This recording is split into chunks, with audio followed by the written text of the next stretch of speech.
कुछ ही दिनों बाद बोर्ड के एग्ज़ाम शुरू होने वाले हैं, कुछ शुरू हो भी गए हैं। साथ ही दूसरे एग्ज़ाम्स भी बहुत जल्द शुरू होने वाले हैं, कुछ शुरू हो गए। अब ये जो 2-3 घंटे एग्ज़ाम के होंगे, ये तय करेंगे कि बच्चे ने साल भर क्या किया है। ये 2-3 घंटे तय करेंगे पूरी रूपरेखा कि रिज़ल्ट के दिन बच्चा खुश होगा, उसके पेरेंट्स खुश होंगे या मायूसी चेहरे पर लिए घर के किसी कोने में बैठे होंगे। मैं उस क़यामत के दिन की बात कर रहा हूँ जब इस एग्ज़ाम का रिज़ल्ट आएगा। आज रिज़ल्ट को लेकर के बच्चों के मन में जो डर और प्रेशर बना हुआ है, ये कहीं ना कहीं बताता है उन अपेक्षाओं के बोझ को जो उस मासूम से बच्चे से की जाती है। रिज़ल्ट अच्छा आना चाहिए, बहुत अच्छा आना चाहिए, परसेंटेज बहुत अच्छे बनना चाहिए। बच्चों को मोटिवेट करना है कि बहुत अच्छा वो प्रदर्शन करे, ऑब्वियसली होना भी चाहिए। पेरेंट्स जो साल भर बच्चे के ऊपर इतना खर्चा करता है, अपनी मेहनत की कमाई लुटाता है, तो थोड़ी बहुत अपेक्षाएं होना स्वाभाविक है। एक टीचर जो बच्चे पे साल भर मेहनत करता है, थोड़ी बहुत अपेक्षा है उसको भी होना स्वाभाविक है। पर अगर कोई बच्चा उन अपेक्षाओं पे खरा न उतरे तो उस बच्चे के साथ ऐसा व्यवहार नहीं होना चाहिए कि उसने बहुत बड़ा क्राइम कर लिया। रिजल्ट वाले दिन बच्चे के मन में एक अजब सी घबराहट सी होती है। जिसने अच्छा पेपर दिया है उसके भी मन में, और जिसका बिगड़ा है उसको तो थोड़ा बहुत पहले से ही पता होता है कि उसका रिजल्ट कम ज़्यादा आने वाला है। ये जो अपेक्षाओं का अत्यधिक बोझ बच्चे के सिर पे होता है, इसके कारण बच्चा पहले से ही प्री डिप्रेशन में जाने लगता है। और जब रिजल्ट आता है तो ये डिक्लेयर हो जाता है कि उसने अच्छा प्रदर्शन नहीं किया, तो वो डिप्रेशन अब पिक पे जाता है। जिसकी मेमोरी अच्छी है, उसने क्वेश्चन आंसर अच्छे याद कर लिया, उसने अच्छे से लिख लिया, उसको ज़्यादा नंबर मिल गए। किसी की मेमोरी थोड़ी कमज़ोर है, कोई बच्चा स्लो लर्नर है, वो नहीं लिख पाया या उस समय उसको याद नहीं आया और वो थोड़ा कम लिख करके कम नंबर लाके एवरेज वो पास हो गया, तो क्या वो बच्चा क्रिमिनल है? क्या हमें उसके साथ ऐसा बर्ताव करना चाहिए? एक कहानी मैं आपके साथ शेयर करने जा रहा हूँ। ये मध्य प्रदेश के किसी गांव की रियल स्टोरी है। एक बार एक बच्चे का बोर्ड क्लास का रिजल्ट आया, 10th क्लास का, और दुर्भाग्य से वो बच्चा 10th क्लास में फेल हो गया। इसके माता पिता को जब ये बात पता चली कि उनका बच्चा बोर्ड क्लास में फेल हो चुका है, बच्चा डरते हुए घर आया, माता पिता से नजरें नहीं मिला रहा था, कॉर्नर में जाकर के बैठ गया। पिताजी समझ चुके थे कि बच्चे के दिल पे अब क्या बीत रही है, वो क्या सोच रहा है, कि अब लोग मुझे क्या क्या ताने मारेंगे, मेरे घर वाले क्या बोलेंगे। ये सारी चीज़ों को पिता सोच चुका था, समझ चुका था। उसी दिन शाम को पिताजी ने गांव में अनाउंस किया कि आज शाम मेरे घर में पार्टी है, आज सभी को मैं आपको मेरे घर पे पार्टी में इनवाइट करता हूँ, जहाँ भोजन की व्यवस्था भी की जाएगी। रीज़न किसी को भी नहीं पता था कि पार्टी क्यों होने जा रही है, घर पे क्यों बुलाया गया है। अड़ोस पड़ोस के मोहल्ले के लोग, गांव के लोग, कुछ रिश्तेदार, कुछ दोस्त भाई, सभी लोग शाम को पार्टी में एकत्रित हुए।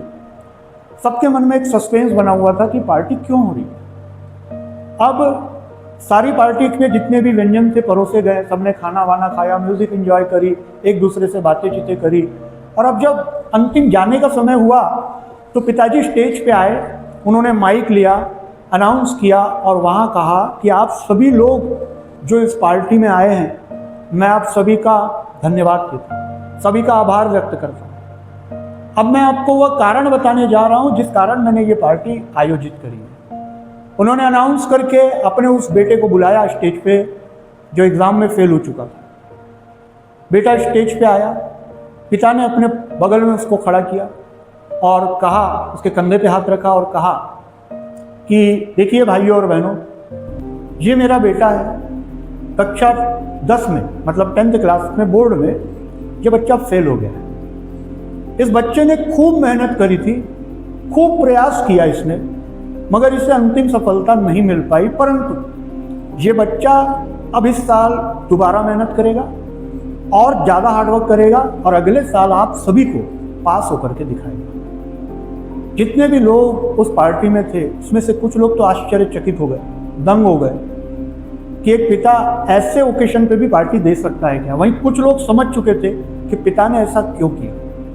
बच्चा जो अब तक नर्वस था, उसने भीड़ में खड़े सभी लोगों को देखा बच्चे के मन का डर निकल गया।